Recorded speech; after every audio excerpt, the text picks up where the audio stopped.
Guys, in this video I am going to show you how to comment to a video on the youtube.com website, but first I just want to mention, don't forget to subscribe to my channel because at 10,000 subscribers I am going to show you my whole YouTube revenue statistics and growth strategy, how to make money online. So let's jump into it.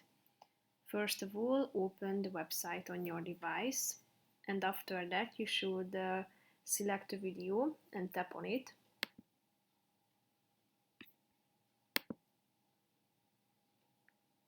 After that you should scroll down to the comment section and tap on the add a comment button or section, and then you should type in your comment.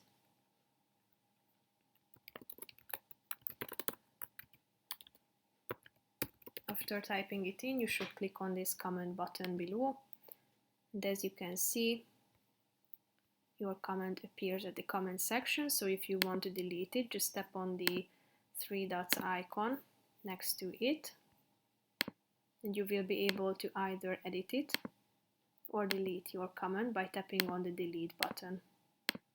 Then click on delete and it will be deleted. So that's pretty much it for this video, guys. See you in the next one. Bye bye.